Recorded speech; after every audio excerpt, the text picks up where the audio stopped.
Good evening. Nigeria's budget deficit is projected to rise to 6.26 trillion in year 2022. This is above 3% threshold set by the Fiscal Responsibility Act due to economic challenges exacerbated by COVID-19 and its new wave ravaging our world. This fiscal gap is to be rammed up by increased borrowing as government believes strongly that our debt cost is still within sustainable limits. This, in spite of extra budgetary spending that may come in the wake of census in 2022, and of course, the multiple demand from unions for government to pay outstanding emoluments, allowances, per agreements that has been reached.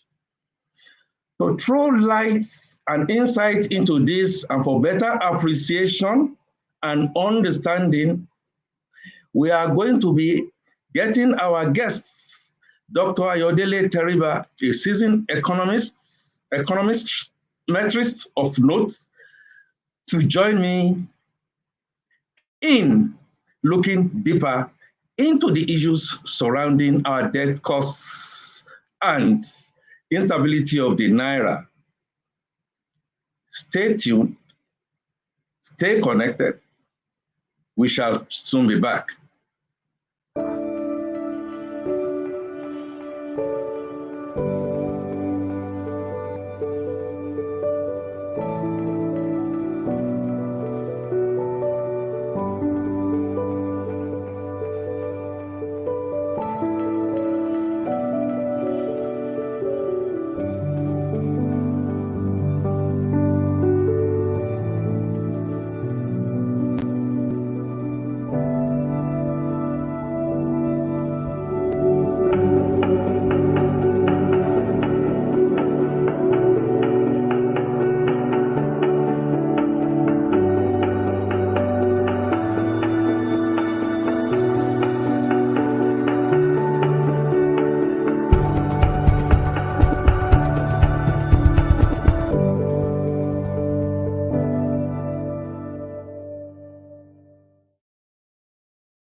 Welcome on board, Dr. Ayodele Teriba. And before we plunge into the main light that you are going to be throwing today, I'd like to let viewers know they can put in their questions into questions and answer session, and we'll deal with them. And here we go, Dr. Teriba. Many have raised concerns about the huge and rising cost of the nation's currently estimated debts, which is about 35 billion US dollars. Their concerns justify given Nigeria's debt ratio to GDP.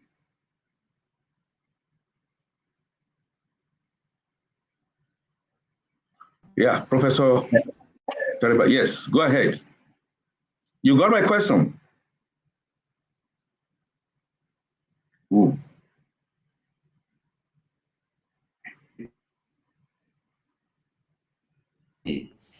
But I have unmuted. Can you state the question again, please? Oh, very quickly, that many have raised concerns about the huge and rising debt cost of the nation, which currently is estimated to be about 35 billion US dollars. Their concerns justified given Nigeria's debt ratio to GDP. right? Well, you see, you are talking about debt stock and debt ratio to GDP. Yes. Nigeria's debt stock is not the problem.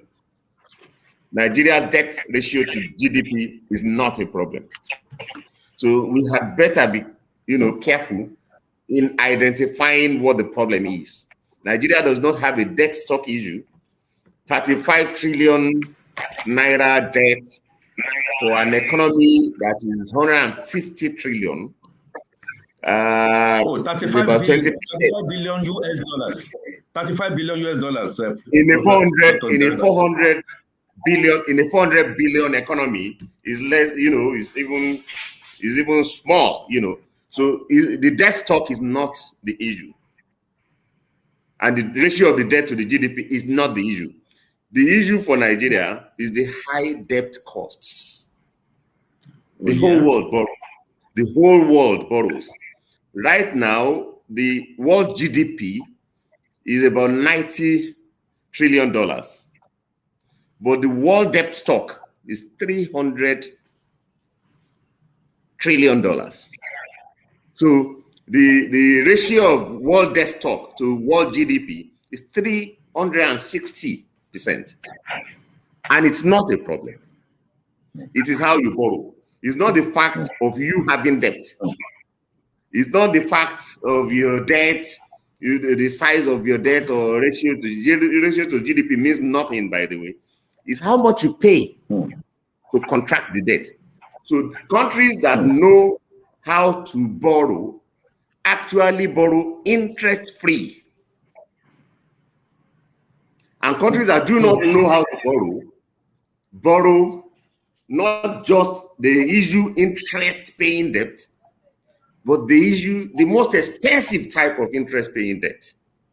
So we are better, be clear about what the problem Nigeria should be solving is.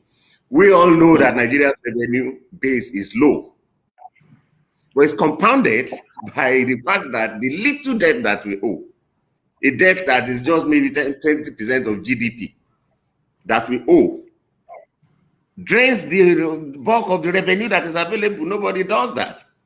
So you have to look for a way in which the debt that you borrow does not rob you of this meager revenue that is not even enough to meet the needs of Nigerians.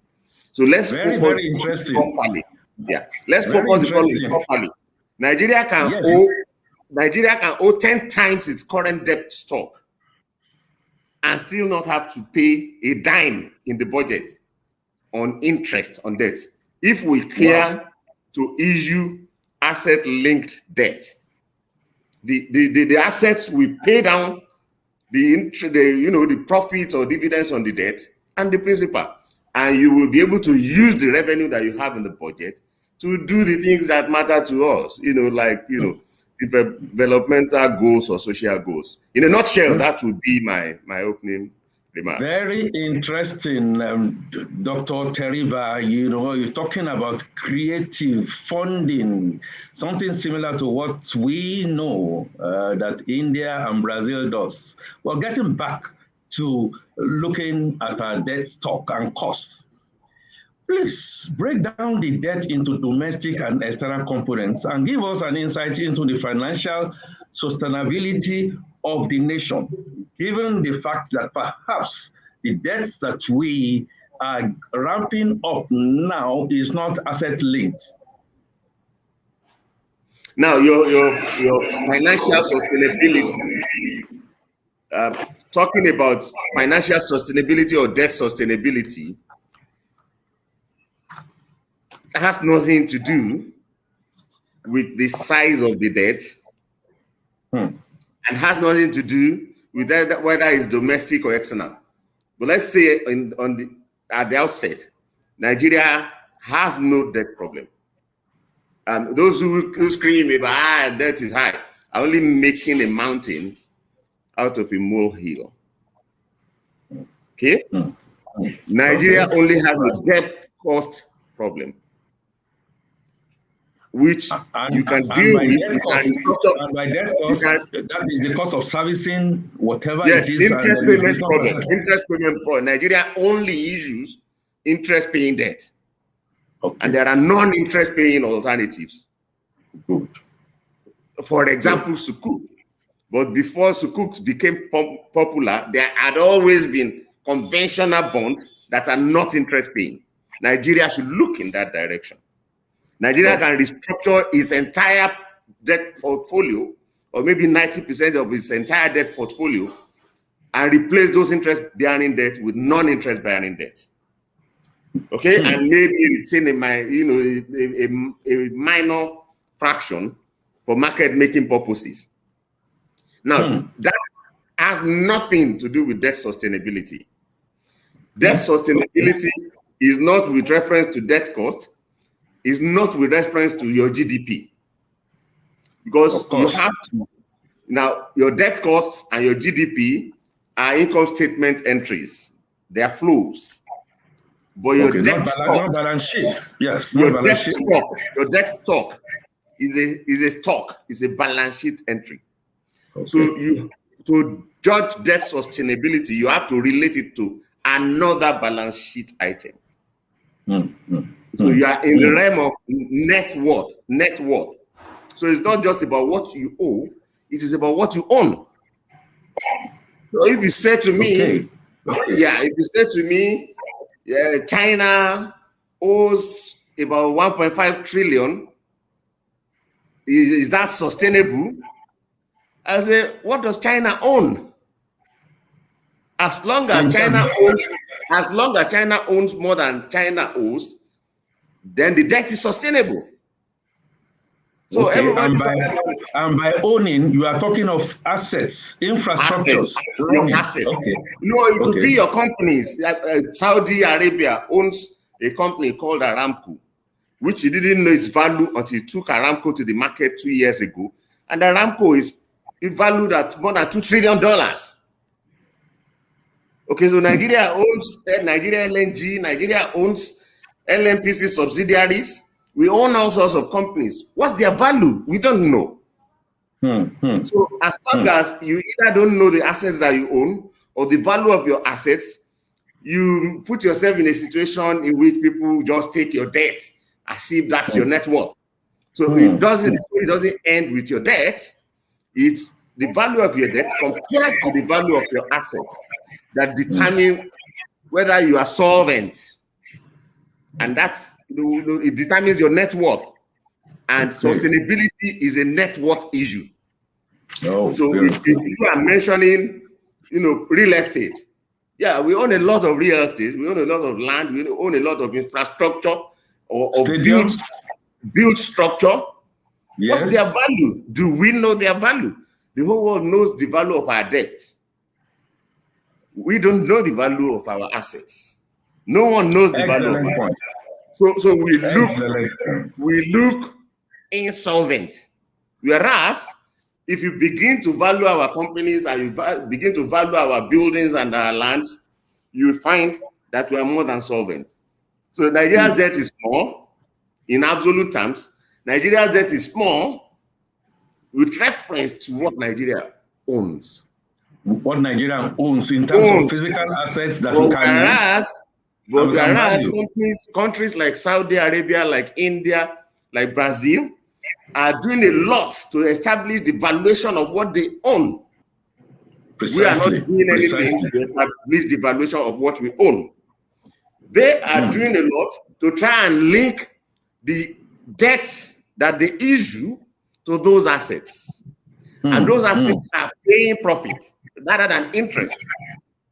So government takes the money and those assets repay the principal and the profit on it. And the budget is free. Something similar to BOT, build, operate, and transfer. Build, operate, and transfer, build, operate, and own.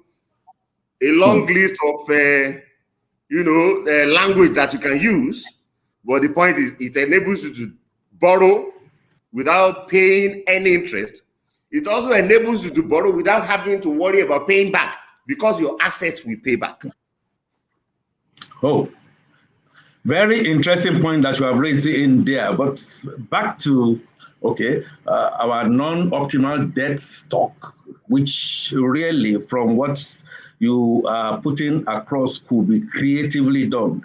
But some have argued that rather than ramping up these local debts in this rather, in quote, inefficient way that we have done, in the name of infrastructural development, the model used in the reconstruction of Apapa Oshodi Expressway in Lagos, we are all familiar with that, in which the construction cost is borne by a taxpayer, and that was used to offset his tax payment.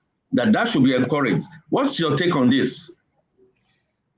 Governments around the world should understand that in this day and age, the private sector are better, they are more efficient in building infrastructure.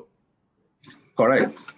Nigeria has a success story in its telecom sector, GSM sector. It was built by private investors, not by the government. And that's probably the only successful infrastructure story that Nigeria has. If private investment has been good for the telecom sector, it must be good for rail. It must be good for power transmission. Stop this thing of government wanting to borrow to do infrastructure. If there is money out there, let those who own the money come and invest their money directly, either through concessions, or you create special purpose vehicles that enables you to borrow, but they will, they build, operate, own, and transfer, whatever, and not say government, we leave government out of it, leave the taxpayers, out of it, let investors come in, and use their resources, to bring something out of nothing for you. And when they have recovered their investment, let them, go back. You can't. How much tax does Nigeria raise? We need $100 billion US to spend on infrastructure annually. Does Nigerian taxpayers, will they be able to cough up that much? So let's be realistic. There was a way things were done in the past.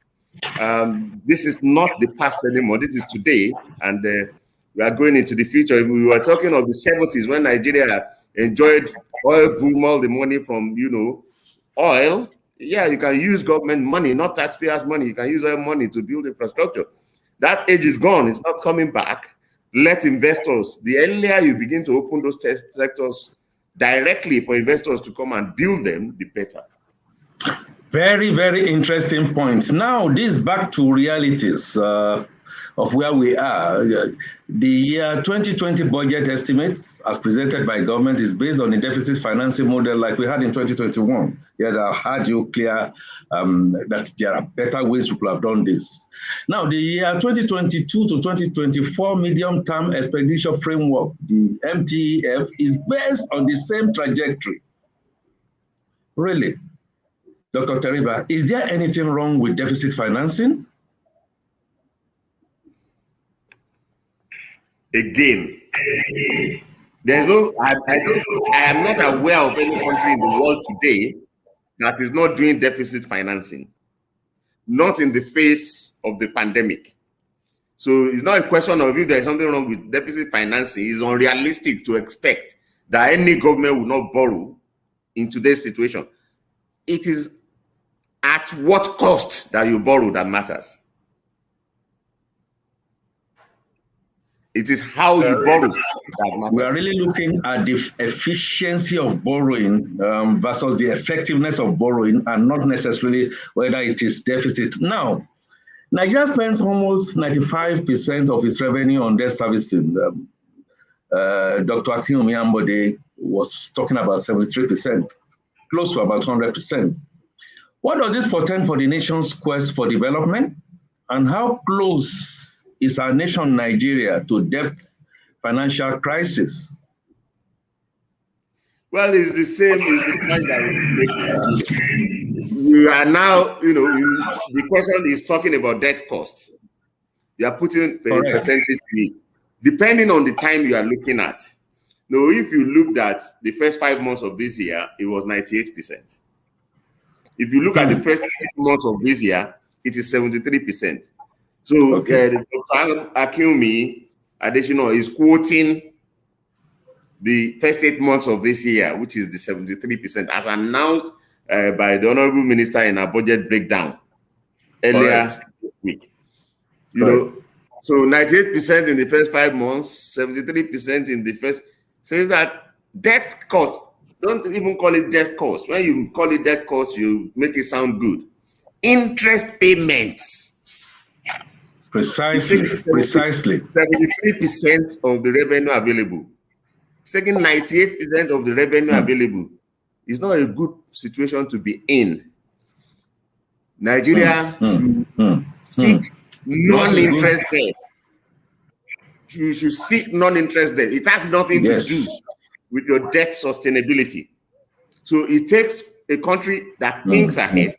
If you wait until you need to spend the money before you then borrow, the way the budget, the fault in the medium-term projection is that, which is the problem with budgeting in the last 5 years or so, we tend to be optimistic about our revenue projection.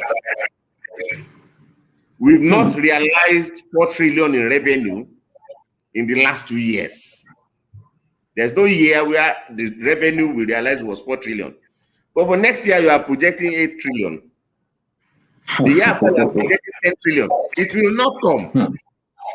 But you have to let the government to think 8 trillion will come, 10 trillion will come. When 8 trillion doesn't come, when 10 trillion doesn't come, then they borrow on impulse. So if we are realistic about our revenue expectation, don't project anything more than 5 trillion for next year, 2022. Realistically speaking, then we must plan to borrow. If you plan to borrow, then you must look for assets that you can link the debt to. And which is exactly what you said. And avoid interest. So you be strategic about your borrowing. But no, we've been told that there's going to be 10 trillion. So we walk into it and then we see our revenue expectations were not met, and you have already borrowed before reporting it.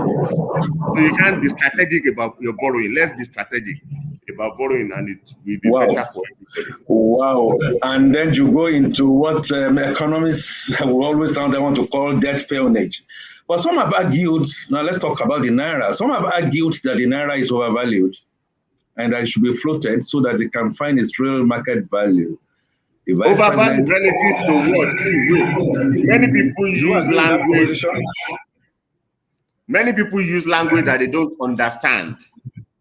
Okay. Overvalued relative to what? Overvalued relatively to the US dollar because of our trade deficit situations and the fact that we are guzzlers and we import all that needs to be imported. There was a time where the only reference, the only yardstick for determining exchange rate was trade. Yes, correct. That time has passed. So those who are still talking about valuation with reference to trade are outdated by at least 3 decades. 3 decades, 30 years. The last time that exchange rate was all about trade was 1990. So since the early 90s, exchange rate is no longer just about trade. It's about capital flows. It's about how much capital you attract into your country, how much reserves you have that determines your exchange rate.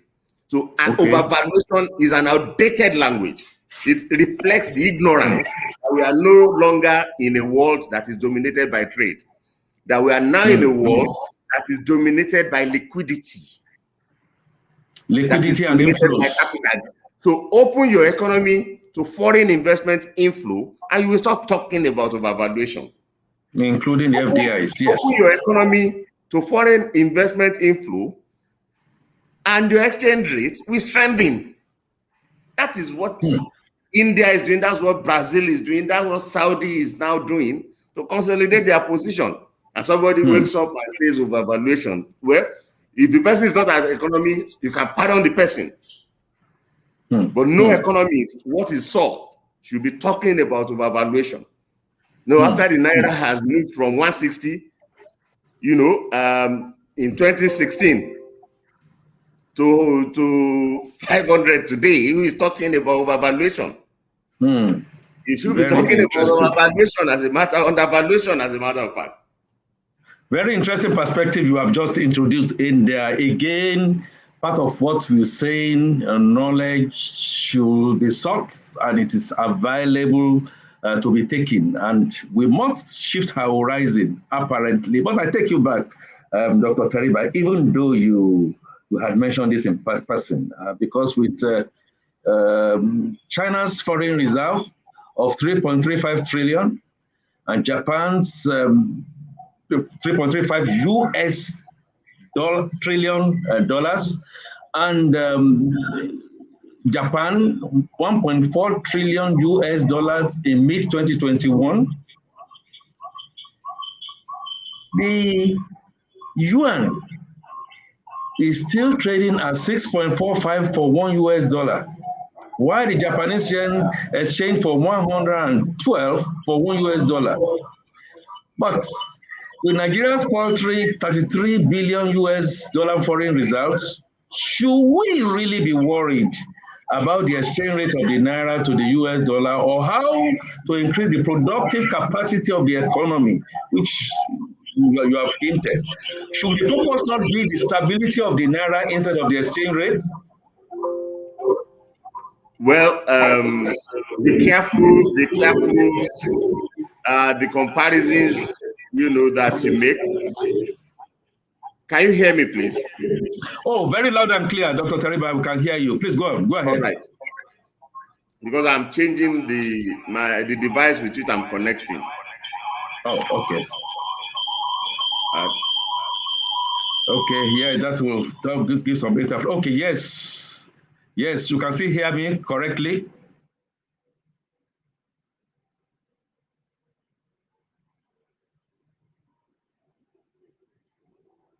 Talking about issues of debt sustainability. Super. We started with issues of debt cost, debt sustainability. Correct. Now you are, moving into the area of productivity. You are trying to compare, the yen or the Chinese yuan. Be careful. All right? Exchange rate is not about productivity. It stopped being about productivity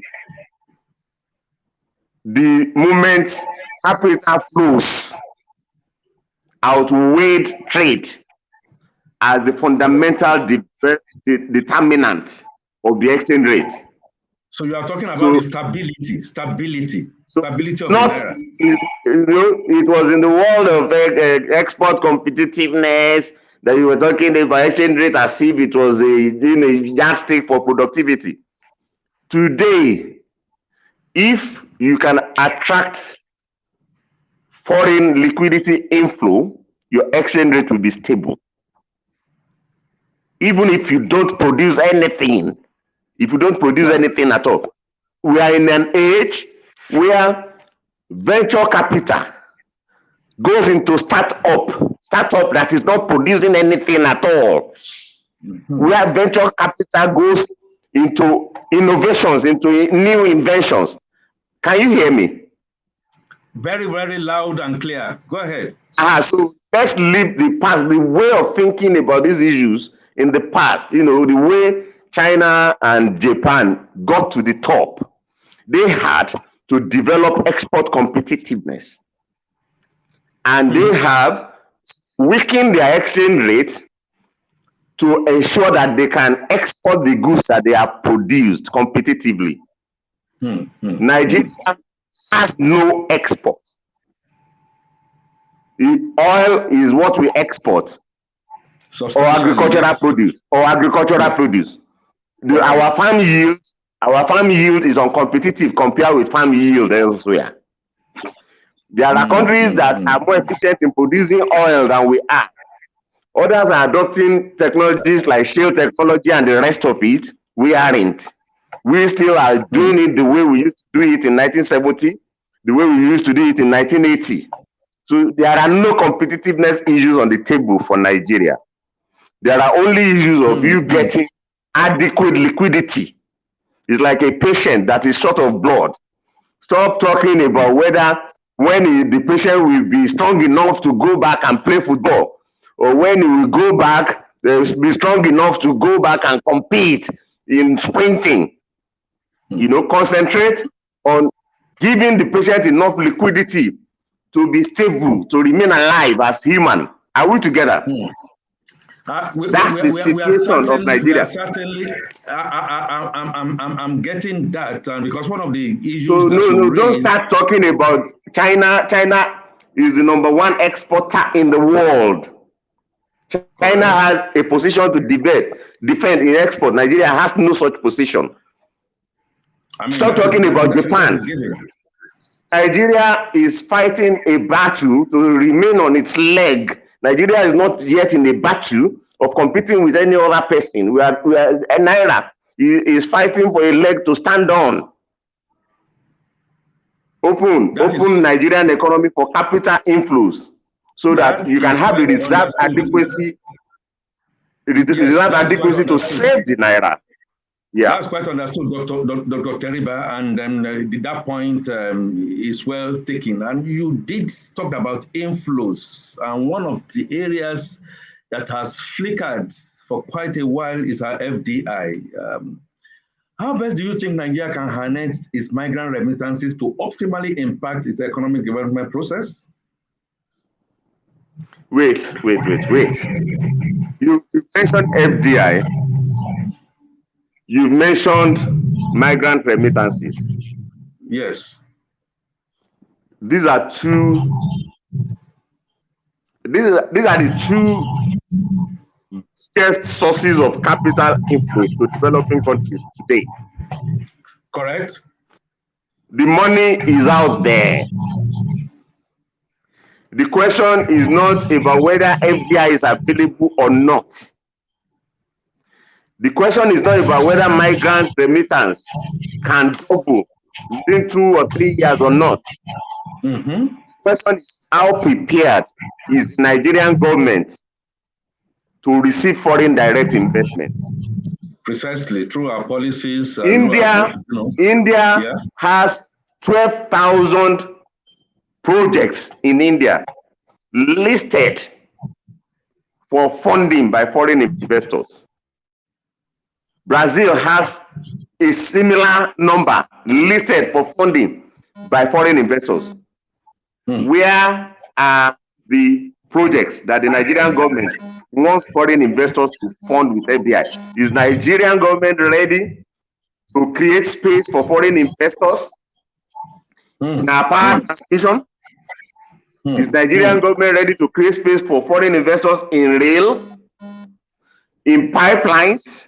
Where is the Nigerian government ready to relinquish its own monopoly or relinquish its own equity ownership and let foreign investors come in? This is the reason the money is going to China. Yes, it's going to China, not coming to Nigeria. It's going to India and Brazil, not coming to Nigeria, because they are opening space for investors. We are government to have monopoly. We are not opening any space. We sit down, we pay lip service to foreign direct investment. Now, if you want diaspora to invest in Nigeria, apart from just remitting 1 kobo and 2 kobo to their relations, where is the bond that you have issued? Where are the projects that you want to fund? Diaspora bond is one example of an interest-free debt that you can raise.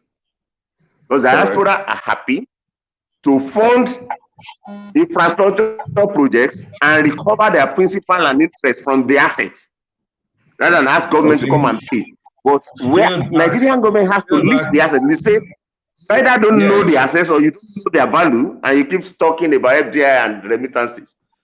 Dr. Teriba, still back to your model. Okay, well, sorry, to the modern model, now 30 years after, where we can creatively do assets link and then attract remittances and FDI like China and Brazil is doing. But let me quickly go political economy. There is this perception that China is deliberately building up an African debt haven because, from what you are explaining, we have decided to go that route to achieve economic colonization of the continent. Do you share this view? Well, I do think that the role of China in Africa is exaggerated. Mm-hmm. You have said that Nigeria owes 35 billion US dollars in external debt. Yes. So, which is less than 10% of our GDP. What Nigeria owes China out of that 35 billion is only 4 billion US dollars. Mm-hmm. So, okay, that's the Chinese. Some people just talk, Some people just talk, out of ignorance. They don't even understand the issue. In economics, economists don't just talk. Economics, consider issues of significance. They say, is it significant? So the money that China is throwing into Nigeria is negligible. Okay. If Nigeria gets its act together, if Nigeria lists a long enough sectors and opens them for investment inflow, you can get 20 times the $4 billion that we owe China in 1 year. Point. Well, let me step back here. India got 60 billion in FDI in 2019. Brazil got 70 billion. China got 150 billion. So you are talking of your peers, 3 billion that you used to get in 1990. They now get 50 billion, 60 billion, 100 billion. If you get your hands together, Nigeria can get 100 billion US dollars in a year from FDI alone. India and China are getting 80 billion. They are getting 80 billion from remittances. Yeah. Nigeria can get 80 billion from remittances in 1 year. With the pervasive security situations we have in Nigeria, and that's known to all, how do you expect to ramp up the FDI that you are envisaging? Security everywhere, Let me correct. Wait. You don't have to repeat it. I had that question. And it's a very wrong notion. It is a very, very wrong notion that insecurity will deter investors. People who say that know nothing about investment. They know nothing about business. A business is a trade-off between risks and returns. Investments is a trade-off between risks and returns. It's not true that investors are looking for a country that has no risk whatsoever. There's no such country exists. No, let me land. You have to let me land. Let me land. Okay, go ahead. Such country does not exist. So it is a trade-off between risks and returns. So open up your sectors. As long as the returns that the sectors are offering are higher than the risks, the investors know better than us about how to manage risks. That's why the GSM companies are here. That's why the oil companies are here. That's why the LNG joint ventures are here. So let's stop exaggerating. There is no safe country in the world, not the United States, where madmen just open fire on anybody at random.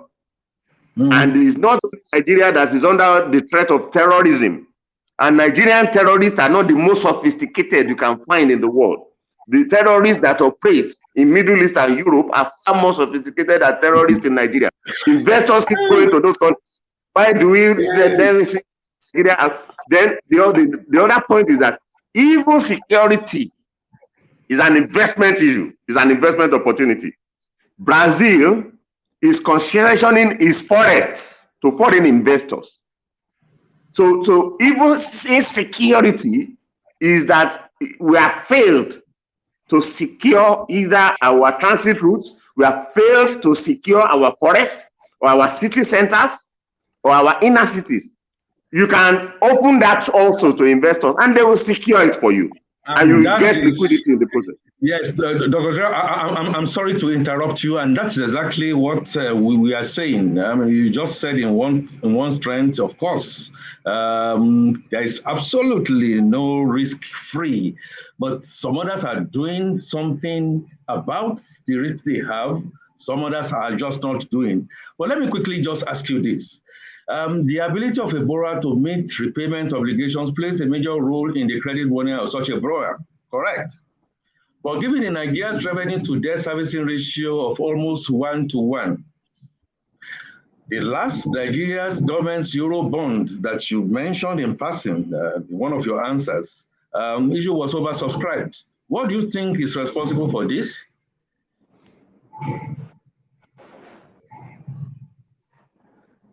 Well, mind you, in a world environment in which long-term rates are about 3-4%, Saudi Arabia is issuing sukuks in which the reference rates, 30-year sukuk, in which the reference rate is about 120 basis points above US Treasury bill rates. You know, we are talking about less than 4%.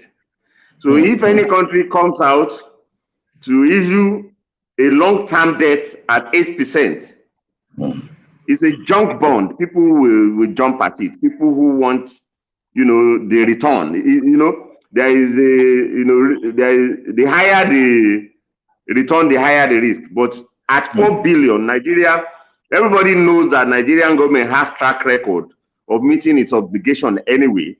We are still well rated by the rating agencies. Everybody knows that Nigeria will service how much is our debt. We don't owe a lot, and you know, we still have some oil export, and these are first claim on our revenue anyway. You know, so we are not yet in the region in which anybody is going to doubt whether the Nigerian government is able to repay or not able to repay. We are able to repay, but we shouldn't be contracting interest-free, high interest debt. 8% is high. You made that point and then you buried it. Somebody is asking from online that, yes, our 35 billion loan, I know you actually mentioned China Exim, about 4 billion. Now, which country owes the substantial chunk of this 35 billion? China, somewhere else, or they are scattered here and there? Well, the breakdown that has been provided by the debt management office, we have commercial debt. Okay, commercial debts, correct. Yes. And we have concessionary debt, you know, which is multilateral debt and bilateral debt. So China come under bilateral. But there are IMF, World Bank, African Development Bank debt as well, which are concessional. Okay. Oh, okay. So the concessional debt is private. Eurobonds, the monies we've raised from the Eurobonds, which is private, which is commercial rather. Okay. You know, at market rates. You know, but China comes under the concessional official development assistance heading. Super. Time is not so much, my friend, but before I let you off, Dr. Teriba, the CBN recently accused an online Forex information platform of complexities in the free fall of the Naira in the Forex market, which of course piles more pressure on servicing of the country's foreign debts. Do you share this sentiment? I do not. I think the central bank, we all as Nigerians, with central bank acting on our behalf, should admit our failure to make adequate foreign exchange available. We have referred to what Saudi Arabia there is doing. Saudi Arabia has a population of 30 million people. They have a population of 200 million people. Saudi is valuing Aramco to boost its own network. Saudi is issuing sukuks, about 30 billion issued in the last 2 years. We are folding our arms going to Eurobond market. Okay? We failed. Let the central bank admit that it failed. Okay. Okay. I mean, and not blame anybody for it. I hear you loud and clear, because we could go on and on.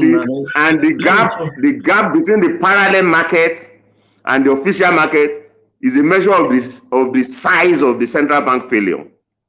So let central bank go to the international market and do what other countries are doing. I've mentioned what India is doing. I've mentioned what Brazil is doing. China, that is world's leading exporter, is attracting both FDI and diaspora remittances. Nigeria, central bank should work with the government. Central bank should work with the government in doing the same, and not sit on our oars, expect the price will go up. And when it doesn't go up, we try to suppress the parallel market or blame Aboki for it. We shouldn't. Dr. Teriba, your first statement was that no, you disagreed.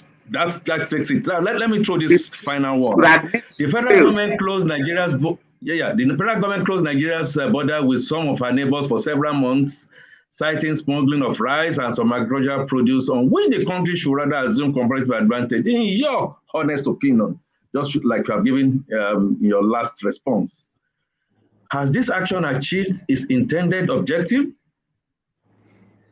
Well, I'm not privy to how much rice is being imported or how much is being produced.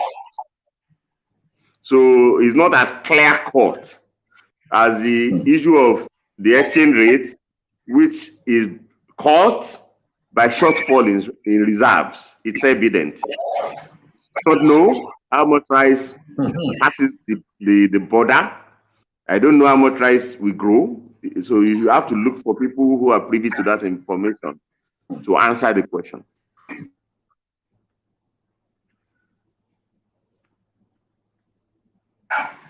Okay.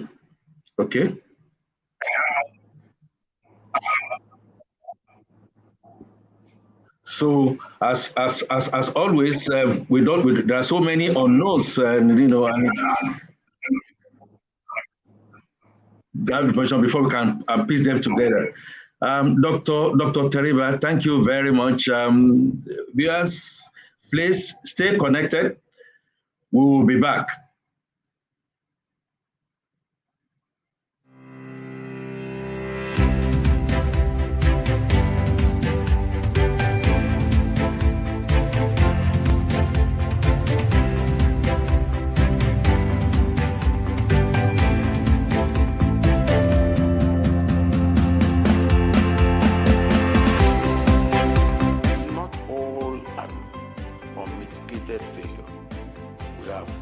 Some oasis in the desert.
Thank you very much, and I need to now acknowledge our online viewers.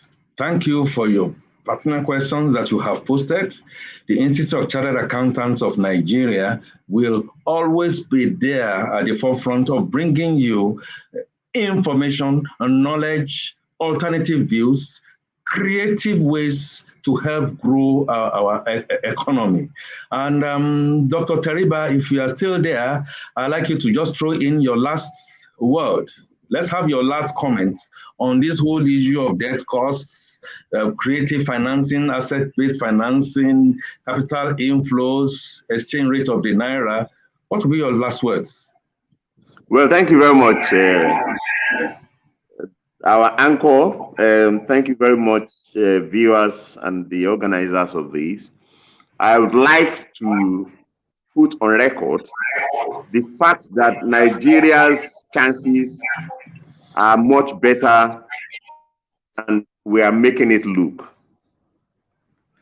Nigeria's problem is that the collapse of the oil price and perhaps the fall in our oil output has led to a shortage of foreign exchange. But that's happening at a time in which the world is awash with liquidity. For countries that have the assets to offer, you can solve those liquidity problems in as short as 3 months, as 6 months. So if Nigeria is probably the richest in assets in the world, so by virtue of the fact that most other countries that are asset rich have already offered maybe 90% of the assets they have, Nigeria is the only one. All the assets that we have, 100% of it are idle or underutilized because of the illusion that oil money will come, oil money will come. So if Nigeria were to turn to assets now, we could raise $1 trillion in 5 years. But very importantly, we could be out of this exchange rate crisis within 3 to 6 months. Certainly in 1 year, you won't recognize Nigeria anymore if we start linking those local assets to global liquidity. The fiscal situation could be much better than it is, and the monetary and financial situation could be much better than it is. And the economy, we can close the infrastructure gap, and we can fuel the growth of the economy just by linking our assets, to the surplus global liquidity. Well said. Thank you very much, Dr. Teriba, for the insights that you have provided today. We really appreciate another way of looking at the fact that it's not all gone and that Uhuru is still within the horizon for us.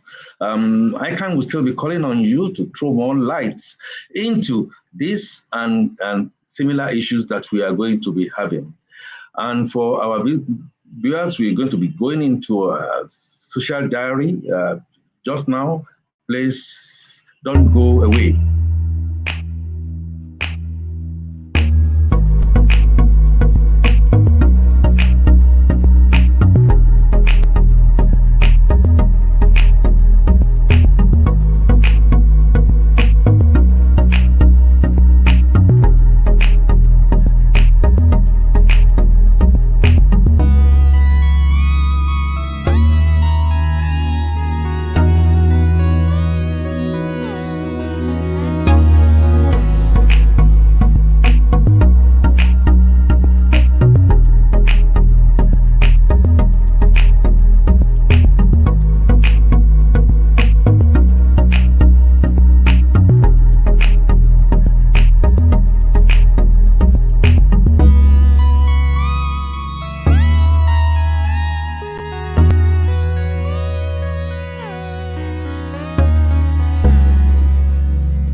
Thank you very much, viewers spread across the globe.